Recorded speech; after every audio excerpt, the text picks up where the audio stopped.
Hello and welcome to the Profitable Coach Podcast. I'm your host, Kimberly Rich, and as the founder of the Bold Life Movement and a fellow coach for more than 7 years, I know the challenges that many of you face when launching or growing your coaching business.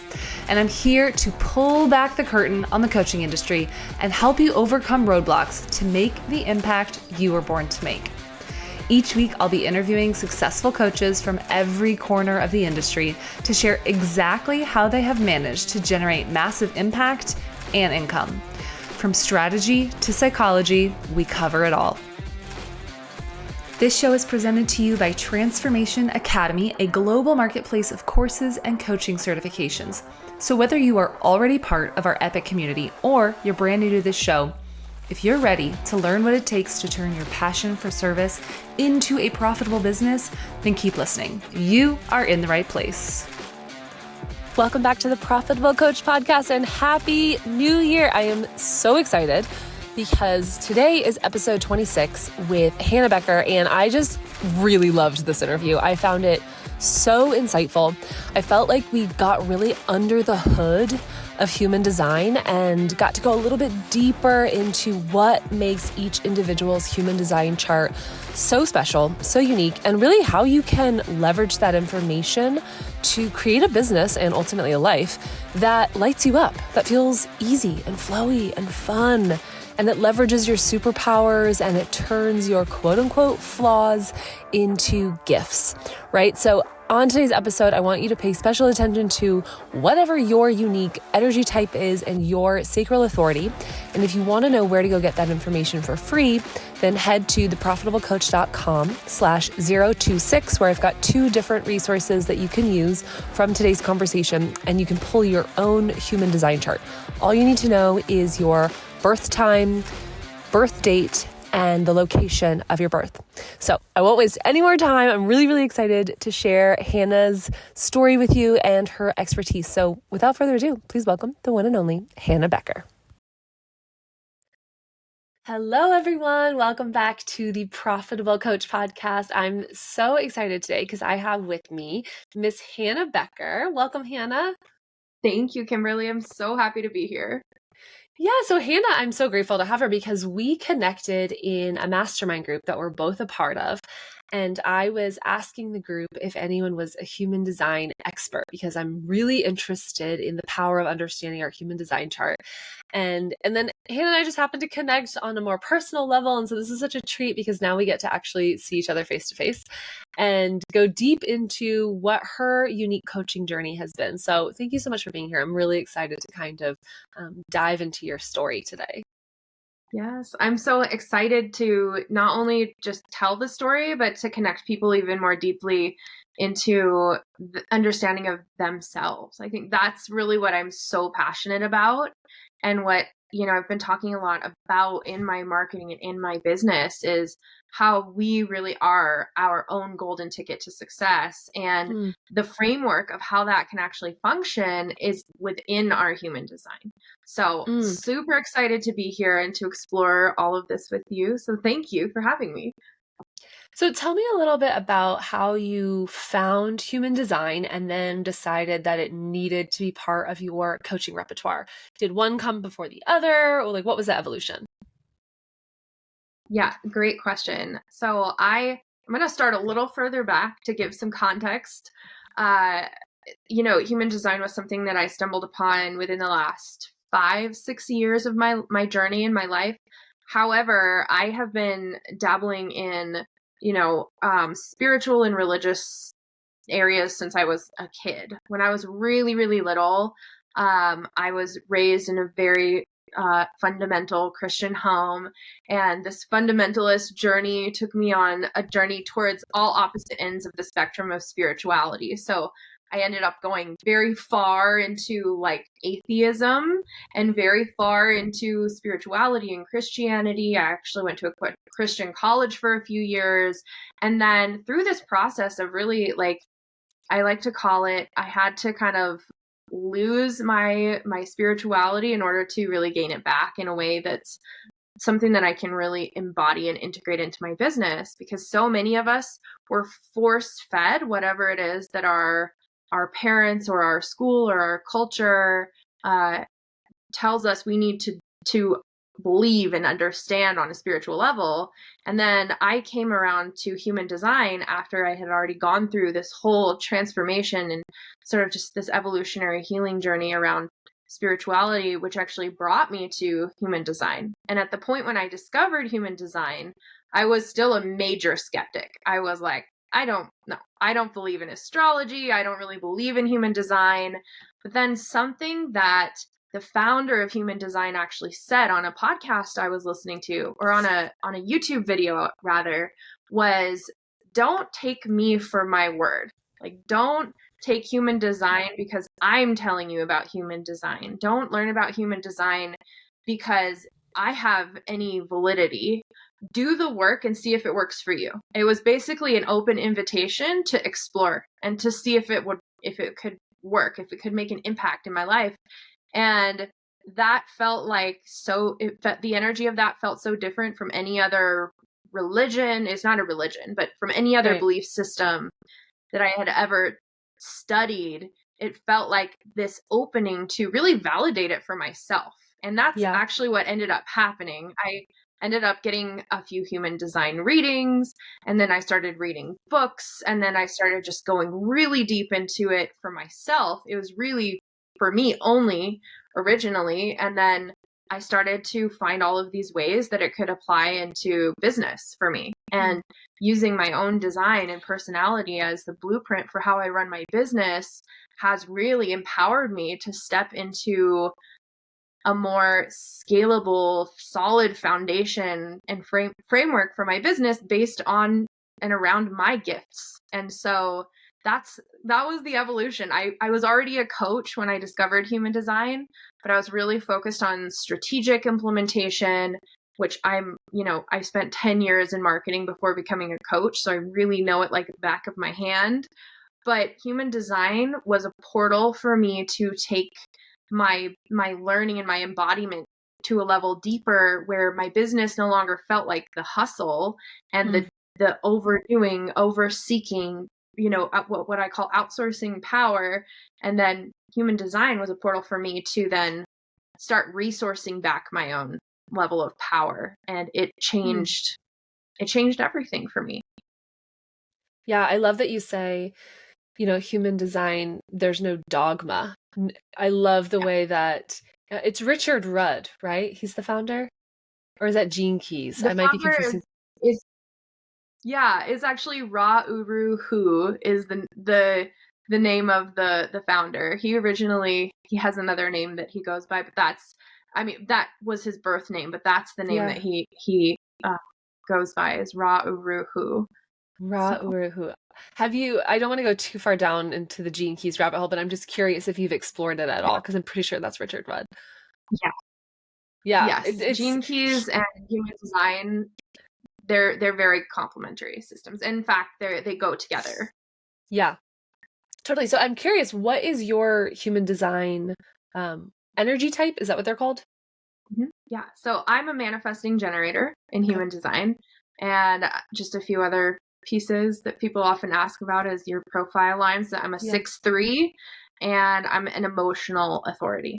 So all of those are important components. Those are like, if you were to tell somebody, like if they ask you, what's your human design? You typically want to reference your design type. You want to reference your authority, and you want to reference your profile lines. Those are like the big three. If you were to do big three in astrology, your rising, moon, and sun, this is like the equivalent of that in human design. I love that. And so I always thought that I'm a generator, Sacral 1-3, and I always thought that all generators were sacral, but apparently that's not the case. Is that right?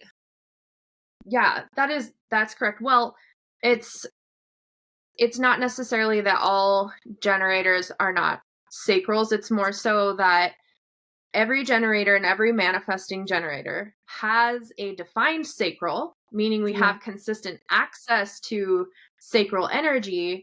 But when you also have a defined solar plexus, that means that you're an emotional authority. So sacral authority doesn't have a defined solar plexus. emotional authority has a defined solar plexus, but the sacral energy center is defined in both. Awesome. Okay. And so what are the different authorities? We didn't talk about that on the last episode that I did with Melaine. I had Melaine Lee Butler on as well, also in our mastermind. Yeah. Yes. So we didn't really get into the different authorities. So will you tell me like what are the different ones and how that shows up in one's life? Yeah, there are actually many different authorities based on, what your design type is. So we'll just start with the basic. The basic two, 70% of the population are either manifesting generators or generators. Mm-hmm. So manifesting generators and generators have two potential authorities that they can be. So a sacral authority means that you have a defined sacral, and that sacral center is the center for creativity, the energy to get things done, the energy of sexuality, the energy of power. It's a very magnetic energy. If you've ever been around a generator or a mani-gen, you kind of know. You know that feeling of like being very lit up in their presence and feeling very inspired by them. That's typically a generator or a manifesting generator energy. So the sacral authority is the important aspect of a sacral authority is essentially that you get a very in the moment reaction to what feels good for your sacral and what feels bad for your sacral. So generally, it's like when you're presented with a decision, your sacral is going to respond, right? That's how, in human design, if you're a sacral authority, your strategy is to respond to the sacral inputs. So basically, if let's say you are looking at a menu and you're at a restaurant and there's something on that menu that you really love, your sacral is going to respond in a certain way. You're going to feel it probably deep in your system, and it's going to feel like this acquiescing, like, like that's what it feels like. It's like a yes, that feels good, that energy. Versus the sacral authority also feels the opposite of that, which is kind of like, like pushing away, resisting. That energy is basically the opposite, like the sacral no. So there's a sacral yes, which feels like acquiescing, like full body yes, and then there's the full body like no. And sometimes it can feel rather neutral, and that neutral is also a no. The neutral is also a response of your sacral can't sustain the energy around that decision. So that's like there's a yes, no, and maybe kind of feeling, and each of those are unique to a sacral authority. So the before you get into emotional, I want to ask a quick question. Yeah. While sacral is at the top of everyone's mind, how to show up in a business where you need to be kind of having a future vision, you need to be having some degree of proactivity if your natural tendency is to respond, like waiting for inputs and then being like either a hell yes or a hell no. How do you manage that if you need to be proactive, but you also need to respond? Yeah, that's such a good question. And it so also depends on other positioning in your human design. But basically, your sacral can also respond to future vision, right? So your sacral can help guide you into like, what is what's my broad life purpose? What's like, and your design can also guide these kinds of decisions. So if you have no context, you can set your sacral up for more success if you create a context and a foundation for your achievements and for your growth in your business, versus if and this happened to me, instead of being proactive, I was very reactive because I really do have a strong connection to my sacral. So I can feel like, oh, this feels good, go launch this. Like, this feels exciting, go launch this. And it felt very much like my business was kind of running me, and I was flying by the seat of my pants using my sacral as a guide. And that did get me to 10K months, which was great, but it wasn't the thing that's brought me now to 20 to 30K months. And so by creating the foundation of your business based around your design. Like my business and my design are like this. Like they're buddies, right? So now that I've gotten my business to that point where it's a reflection of my design rather than my business being kind of very open-ended and just taking whatever form felt good at the time, I'm actually achieving on a higher level, and my sacral responds based on this foundational framework. It's kind of like having a masculine, I don't know if you talk about masculine, feminine energies in the podcast, but the masculine frame of your business can actually be based on your design, which then helps your sacral have a framework for decision making. So that's kind of how I help generators and manifesting generators who feel that sacral like yes and no, and they can be very reactive, to then shift their business to being more proactive in the formulation of the foundation of the business. Does that make sense? Yeah. So tell me if I've got this right.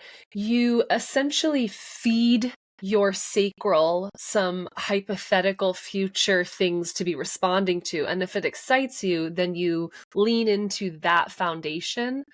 Is that right? Kind of. So it's not so much your sacral that builds the frame of your business. It's more so that your design does. So for example, my design, there are certain really important elements to your design, especially so there's two sides of your profile.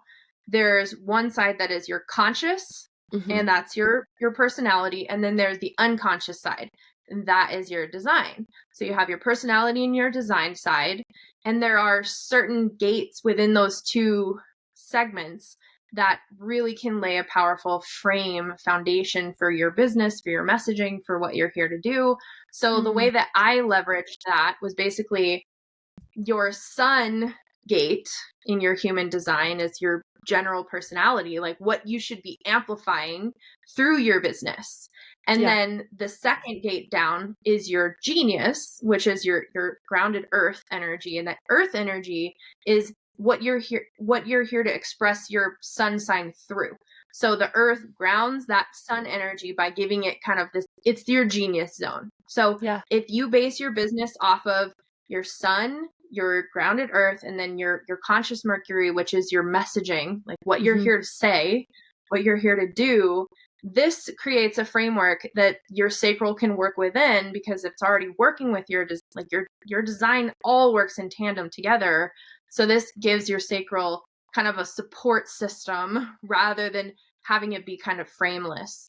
So it's all about the framing based on these other elements of the design, which then gives your sacral a masculine framework for how to expand your business. Does that make sense? Yeah, that does. And it helps because I've looked at my chart before, so I kind of have a light sense of what you're referring to with the different gates. And so to have a deeper understanding of how it all plays together, it's not just, oh, you're a sacral, so you should do this, or, oh, you're a generator, so you should do this. There's all these other elements. So on that note, let's go back to the emotional authority and how that would respond differently than someone with a sacral authority.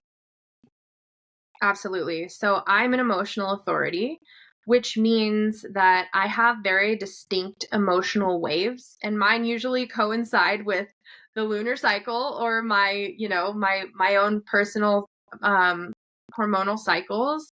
And it's essentially making decisions as an emotional authority. I'm not going to lie, it's very challenging, because unless you really, really work to amplify your sacral energy, you're going to usually be you're going to lack 100% certainty. Like you might be able to get to 95% certainty, or even like 98% certainty or 99, but there's always going to be a little part of your decision-making process that feels risky. So it's like a little opening for potential doubt. And that's simply because with the emotional authority, you can still access your sacral energy, but that's not how you are meant to make decisions. You're meant to make decisions by gaining clarity over time. So for some sacral or for some emotional authorities, that could be like 2 hours. For me, it's pretty quick because I've developed such a strong relationship with my sacral and work with my emotions. I know how to use emotional alchemy to bring myself to neutral before I make decisions. But beforehand, like it used to take me like weeks sometimes to make a really strong decision, or otherwise I would kind of start regretting my decisions because I responded to my emotions rather than my sacral. And this is the nuance of being an emotional authority is you've got to decide whether you're responding to your sacral or you're responding to your emotions. So the best rule of thumb is essentially to neutralize your emotions before you make a decision and then give yourself some time for that clarity to further develop. So it's very nuanced and it's different for everyone because you could also have other intuitive areas of your design that make it easier for you to decide things more quickly, but it's not a simple process. Does that make sense? Yeah, for sure. So I'm curious how you shifted the structure of your business or the way that you offered things when you started having a deeper understanding of your unique design. Yeah, that's a great question. And fortunately, I had already sort of built a business that was pretty aligned with my design because intuitively, we're going to build businesses that feel, most of us at least, we're going to build businesses that feel good for us. And when they feel good for us, most oftentimes that is actually aligned with your design.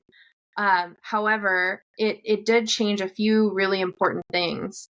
And I realized a few very important things so I'm a manifesting generator, which means I am not here to use all my energy for the one thing. And that's really typically more of a generator energy or even a manifestor projector energy is to use your energy for the one thing. For me, manifesting generators are the multi-passionate design type. So we're here to do lots of things. And, I had received a lot of amazing coaching from people who really succeeded with the one thing, but I never felt aligned to that. And I thought it was because I just didn't have the attention span. I'm ADHD. Like there's all these reasons that I had that made me feel like I should focus on the one thing, even though it's really hard for me to do that. So when I really started embodying my design, I recognized that I'm not meant to just use all my energy for one thing. And by opening up my business model to support me being multi-passionate, that was huge. It was like permission to go from using all my energy for the thing that was starting to make me feel very boxed in. And even though I was really good at it, I felt like there was like a period of like 3 to 6 months where I was all in on this one thing. And then my energy naturally starts to shift over to something else because that's the design of a manifesting generator. But I didn't realize that I could give myself permission to build my business as a multi-passionate. People say like, you've got to niche down. You've got to get really specific. You've got to focus on the one thing and do evergreen and like basically just build your business based on this, like this design that only works for a much smaller portion of the population, right? So only a smaller portion of the population can really succeed with the one thing. And most of them are not manifesting generators.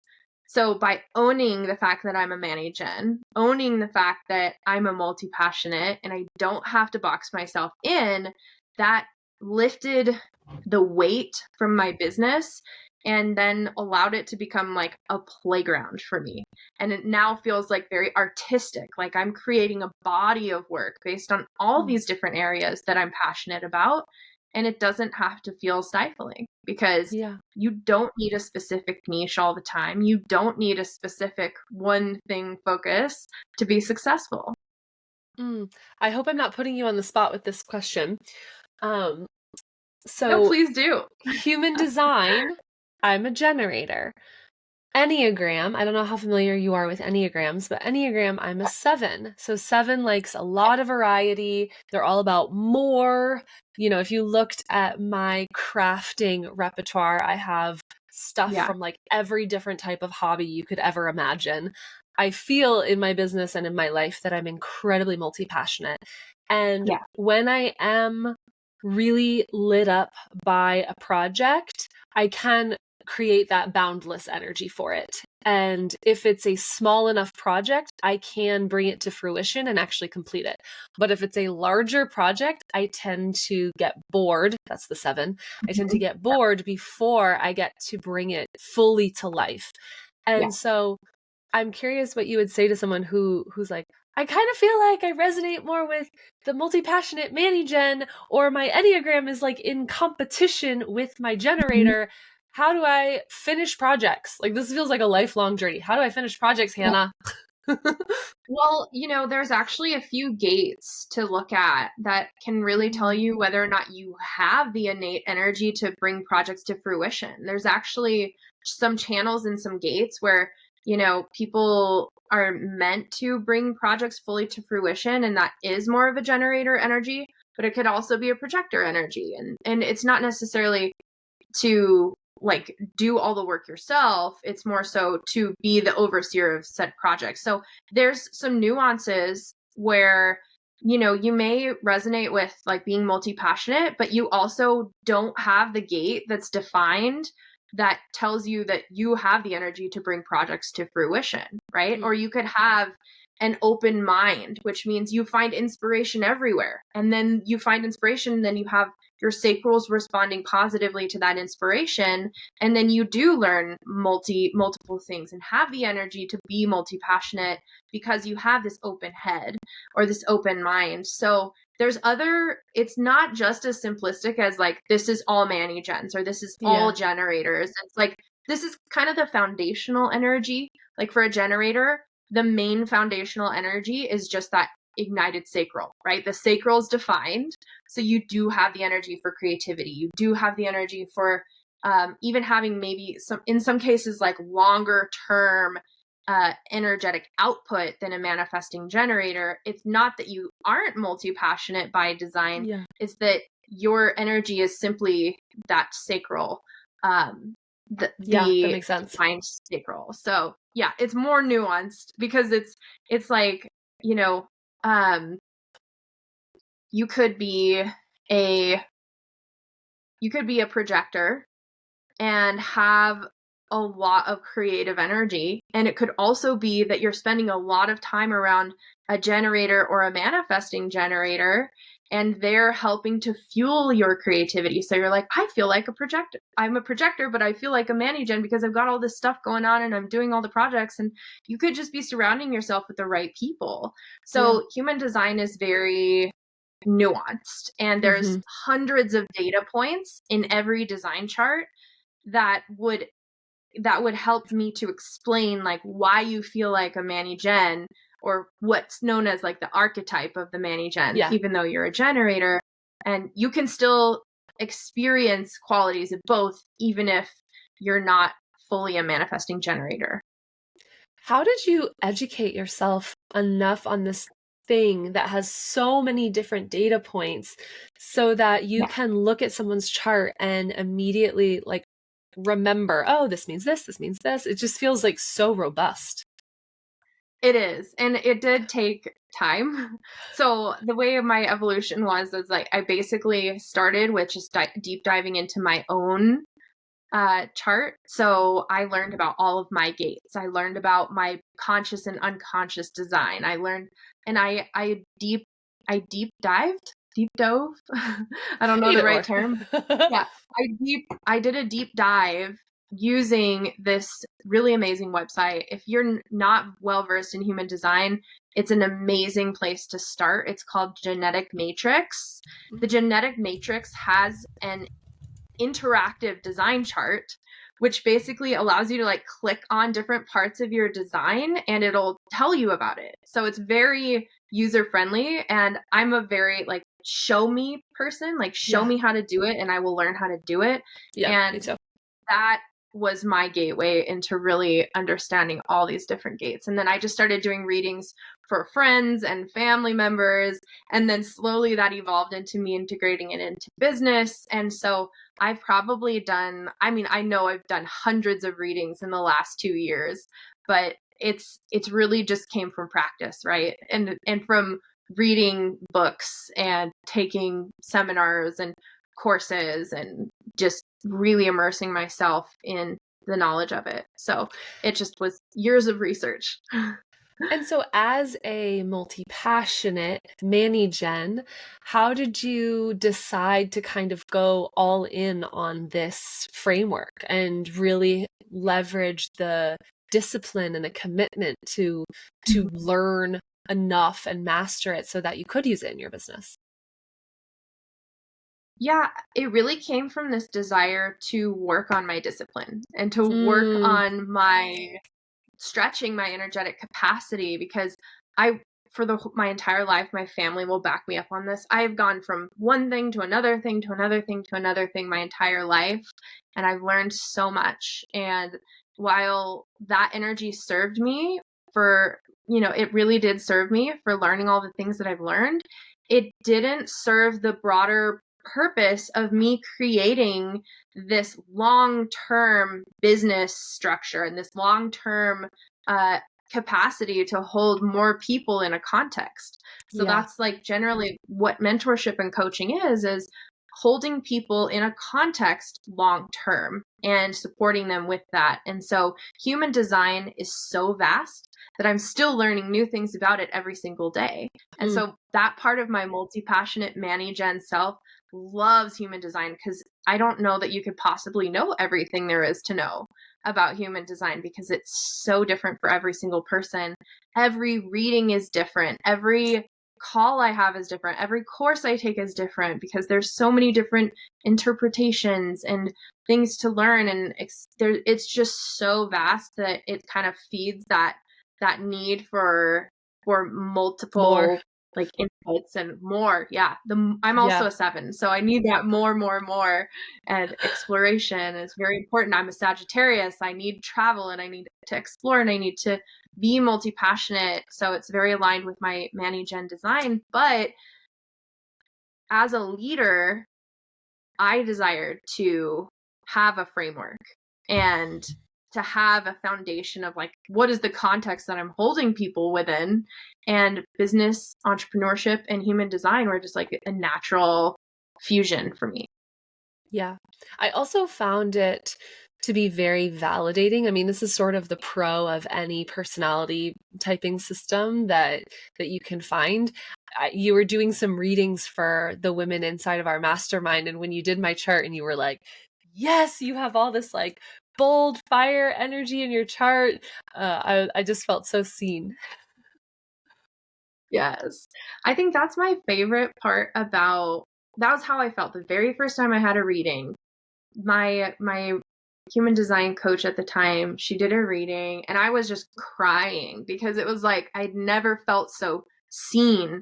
And a lot of the things that we perceive in ourselves as flaws, like natural parts of our personality design that are flaws, human design alchemizes all of that and helps you transform your weaknesses into strengths, because in every gate, in every energy center, in every design type, there is a high expression and there's a low expression.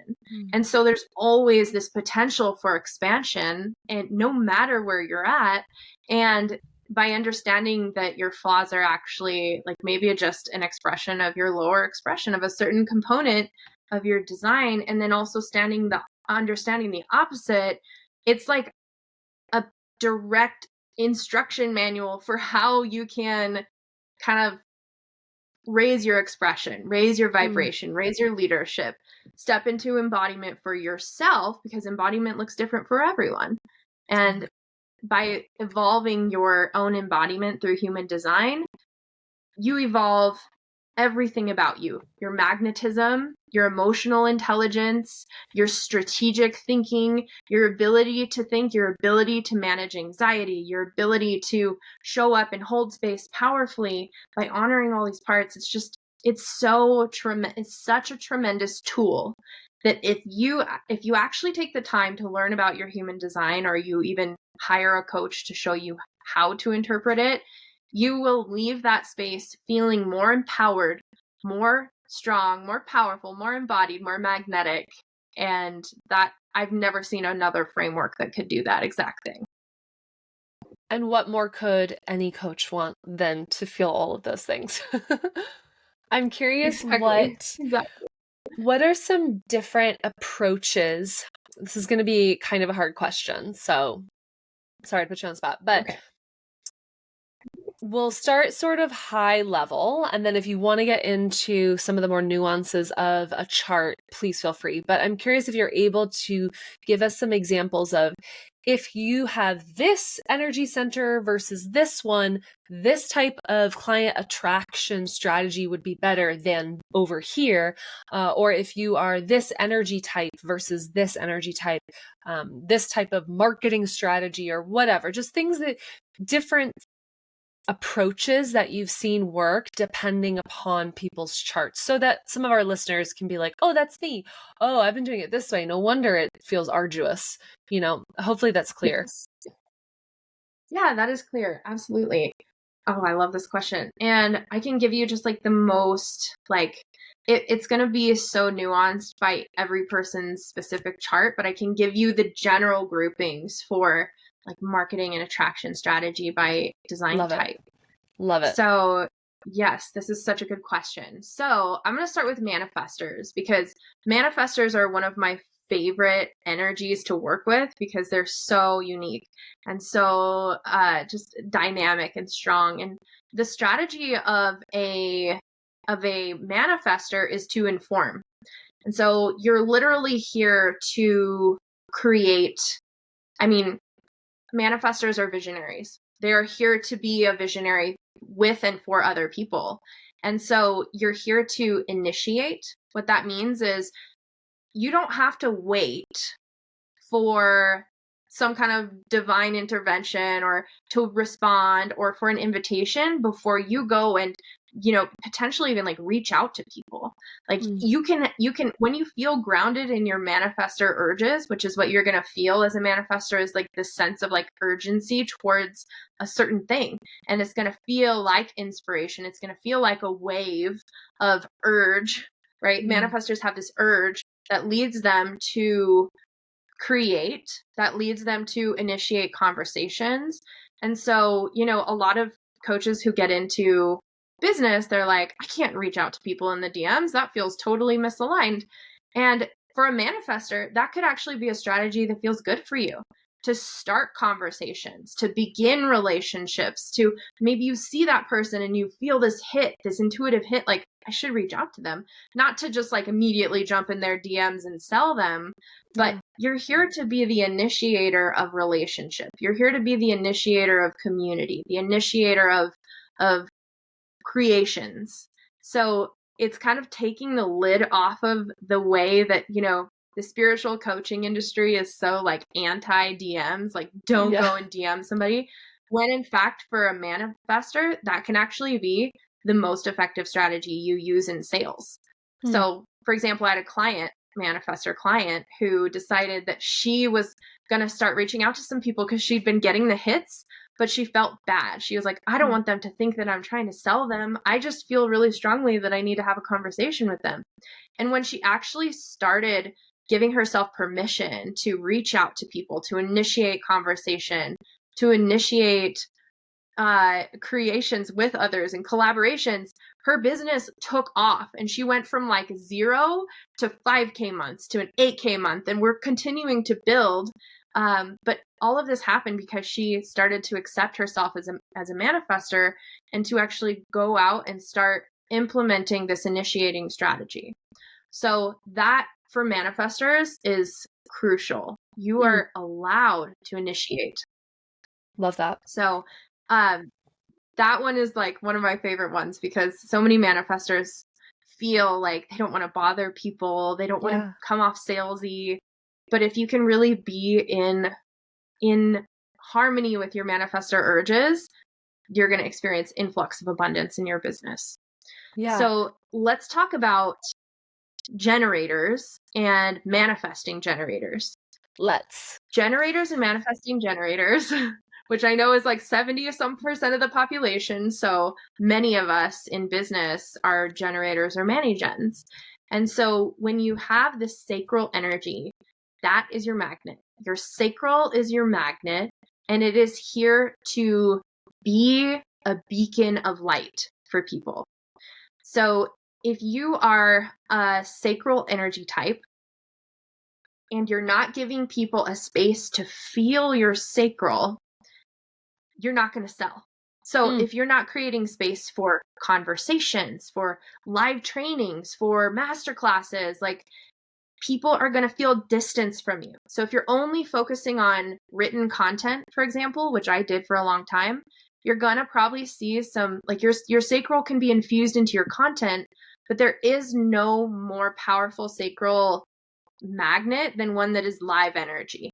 So if you're a sacral energy type, giving people a place to come experience your energy is the best possible way for you to be selling more and to be increasing your magnetism, because it is your magnet. Your sacral is your direct pathway to abundance. So using that sacral, and then also not overextending that sacral. So if there are like, if you don't feel sacrally lit up by somebody, maybe not reaching out to them and having a conversation with them.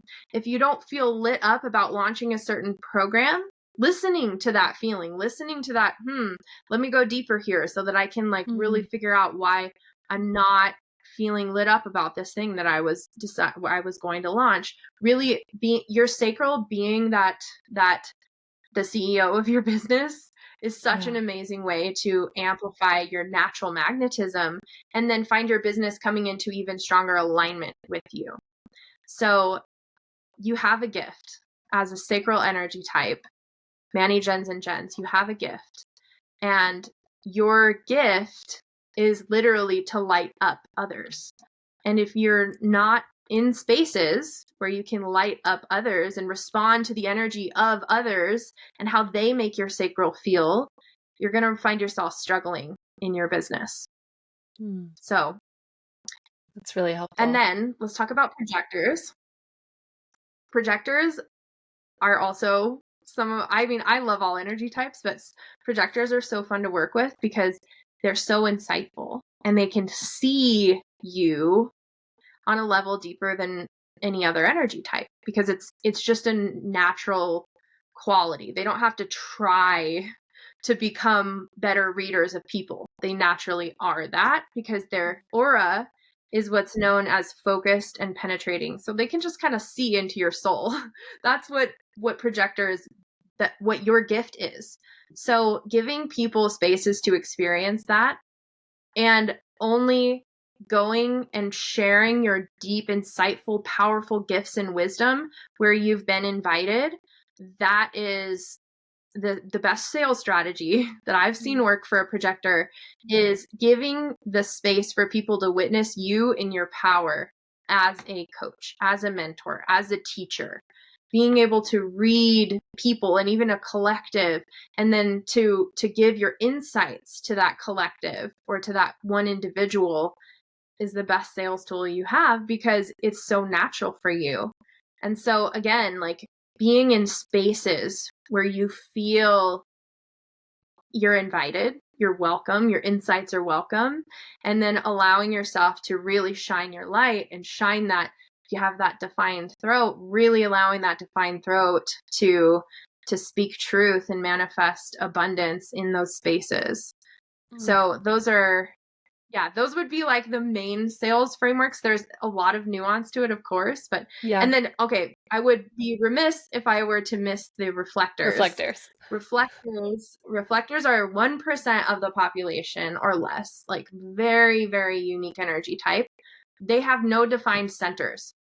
And so they can read everything and everyone. They're like the ultimate kind of psychics of the human design world because they can take in everyone else's feelings and emotions and thoughts and inspiration and stressors and interpret them into wisdom and alchemize them into wisdom. So a reflector in their power is allowing themselves to sample the collective energy and then give feedback to the collective. So I've seen some reflectors on TikTok.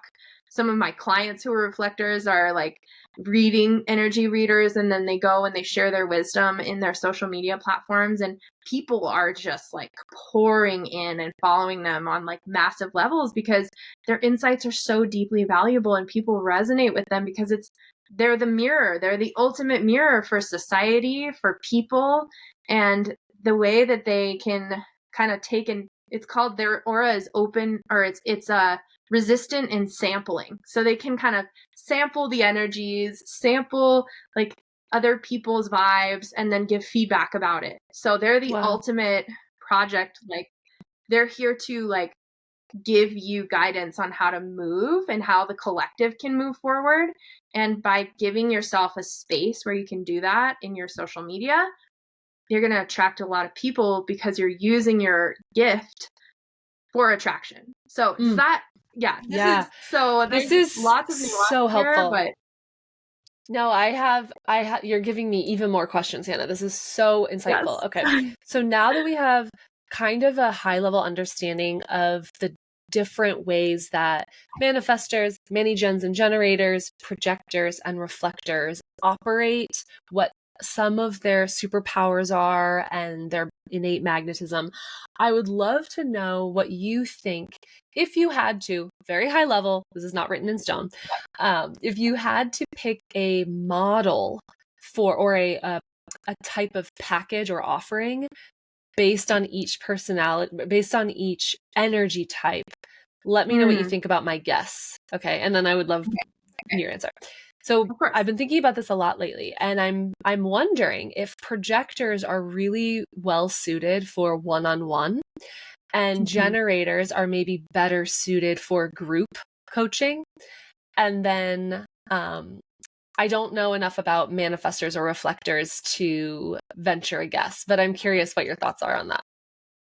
Yeah, no, that's a great way to break it down. I would definitely say the majority of projectors that I've worked with are excellent one-on-one coaches, like very high level, like being executive coaches or coaches for CEOs, or even like building their coaching organization around their frameworks of how they like see people and how they coach people.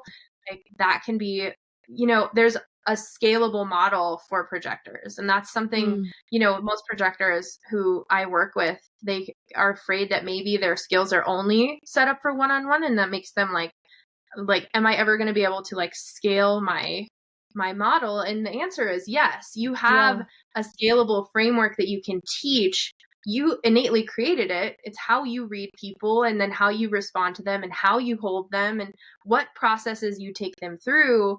But that can be packaged and scaled. So even though your innate gifts are really about interaction and about supporting people in this more, in the more intimate spaces, that's their natural gift, it doesn't mean that it can't also be scalable. So I want to just point that out. But when it comes to manifestors and mani-gens, it really, really depends. If you are holding a space for a group and you're coaching people who are super aligned and they're actually your perfect, like ideal type person, you can hold that space with basically infinitely. Like not saying you should have like a whole year-long container, but your sacral is going to be able to support and hold the energy of that space. This is generators and mani-gens? Yeah, generators and mani-gens. But the complication comes in because sometimes we as generators and mani-gens have this tendency to not really have a filter on who we're attracting. And so we attract people and we're like, oh, they want to pay me. Like, yes, you and you and you and you and you. And we forget to check in with our sacral. Like, is this person really aligned? Is this group really in alignment with what I want to teach? Like, and we also have a tendency to hold on to things when they run their course. So the nuances, like, yes, mani-gens and gens typically, generally can hold a group space, but it's got to be the right people.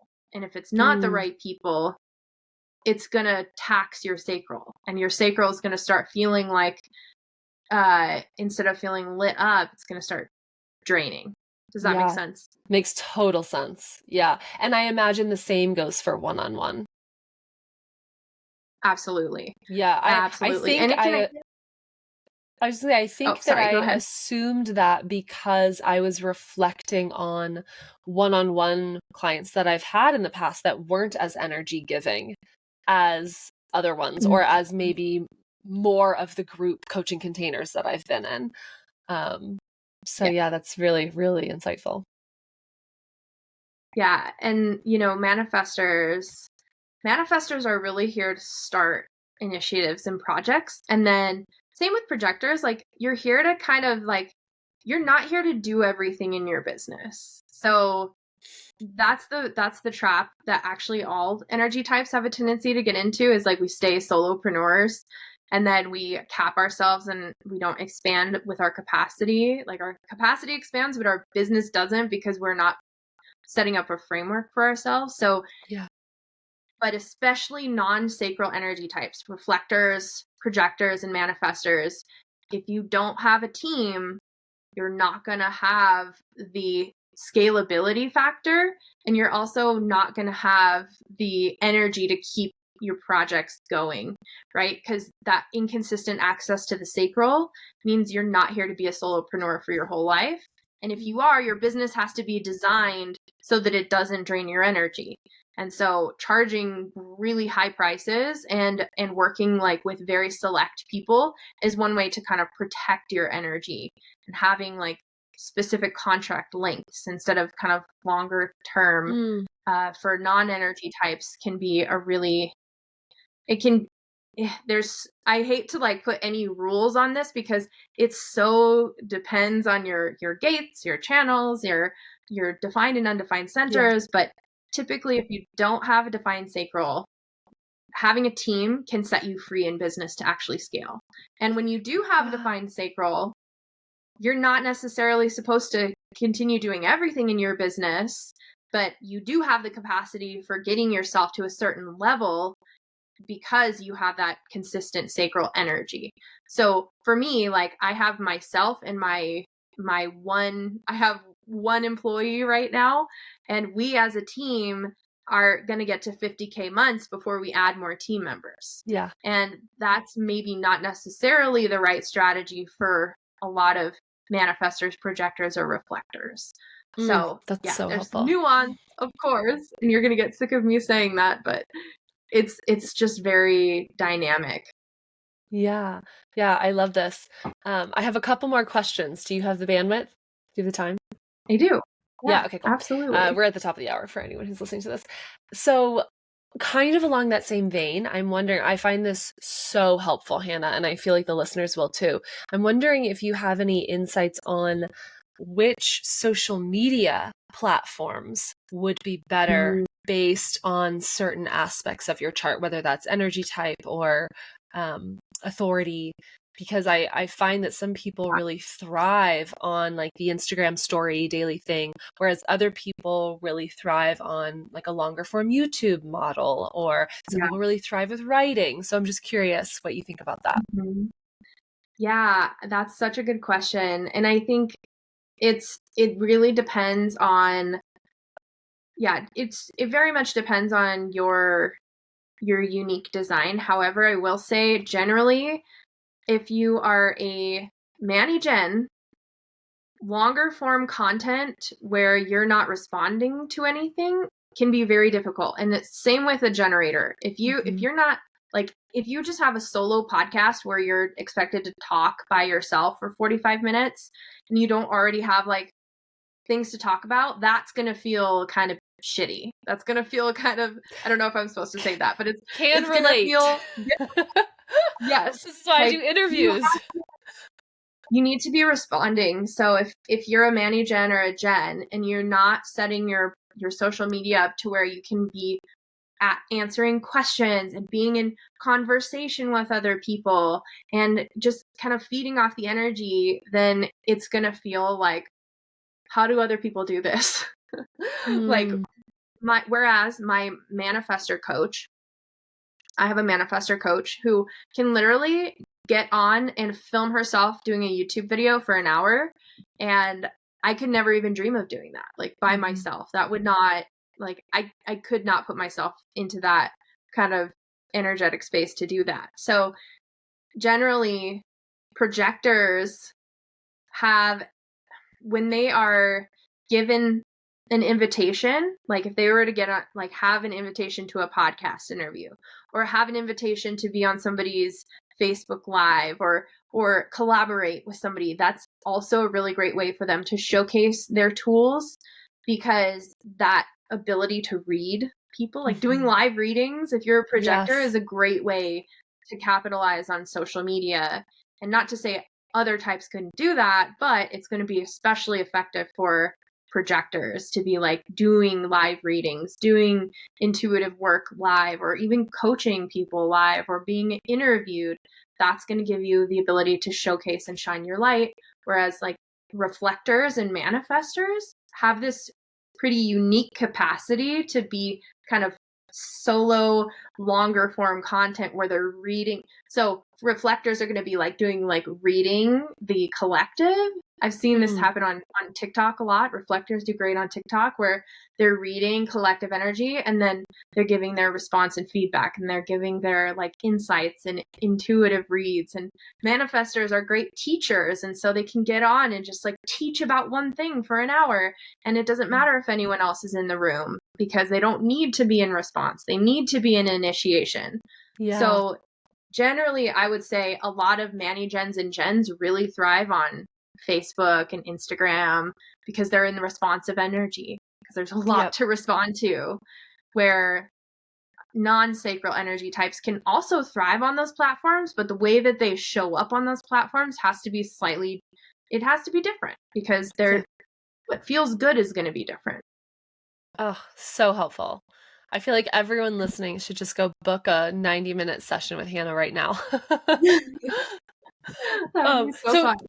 Before we wrap, Hannah, tell us a little bit about where people can go find you and, you know, what it is that you have to offer. How can people get to know more about their chart?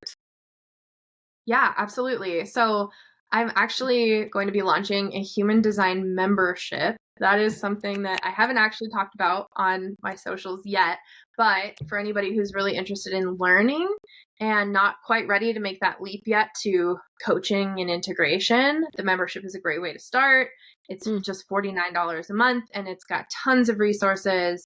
You get access to learning about different gates and channels and energy centers, and it's just really, I mean, it's such a fun resource. It's the resource I wish I had when I started learning about human design. So I have that membership. It's going to be launching. I have a wait list on my Instagram profile. So if you're interested in that, get on the wait list, which my Instagram is @_the Hannah Becker. And that's Instagram. And then my Facebook is just Hannah Becker. Love it. Love it. And then if people want to get a little bit more intensive session with you, what could that look like?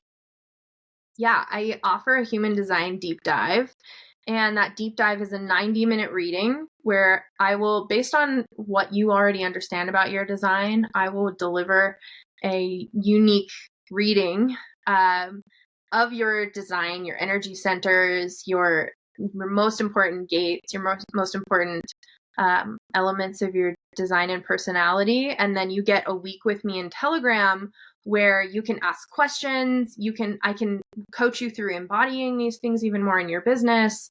And that integration work is like some of my favorite work. So that's the human design deep dive. And it's 90-minute session and then a week in Telegram.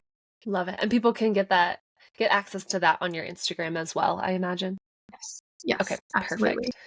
I love it. Okay, Hannah, if you had some parting words of wisdom for aspiring coaches, either new coaches or people who are really trying to take it to the next level, what is it that you would leave them with?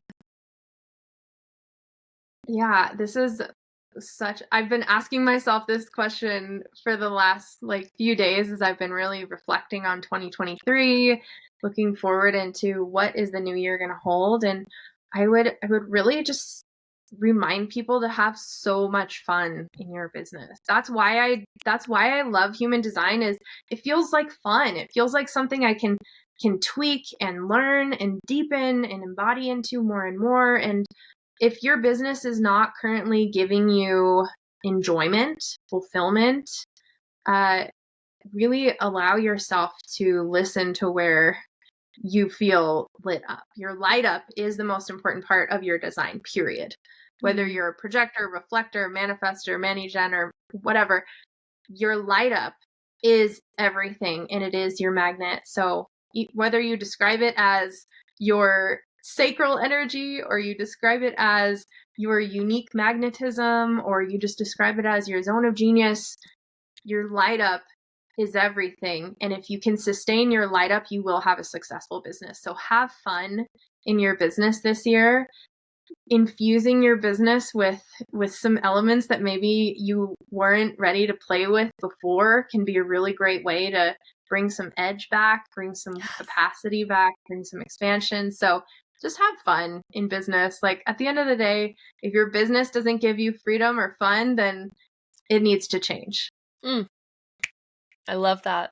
Love that. Hannah, thank you so much for coming. I'm so grateful for your energy and your insights. This was so expansive and applicable. I feel like people listening really have some stuff that they can like hit the ground running with, and then also some tools to go deeper if they want to understand the more nuanced side of their own personal chart. So yeah, I'm really grateful for you.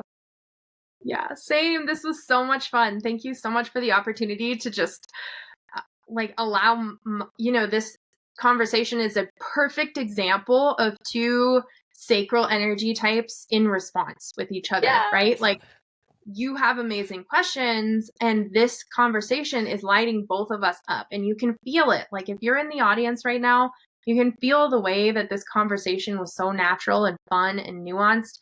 And this is an example of two people in their high expression in their businesses because that energy is present. So thank you so much for the opportunity. And my sacral is totally on fire after this conversation.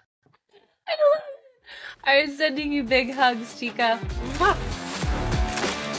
Yay! Thank you so much for listening to today's show. If you guys liked this episode and you want to hear more shows like it, where we go into some of the different tools and resources that you can use to transform your business into one that feels aligned, it feels fun, it feels juicy, then do me a favor and follow me on Instagram at @KimberlyRich. DM me and let me know what you loved about today's episode. Give us a heart on whatever podcast app of choice you're using to listen to the show, and leave us a review. We love, love, love, love hearing from you. So if you want the resources from today's episode, again, you can find all of those at theprofitablecoach.com/026. I'm sending you guys so much love and a happy, happy new year. Let's make this one the best year yet. Okay? Love you.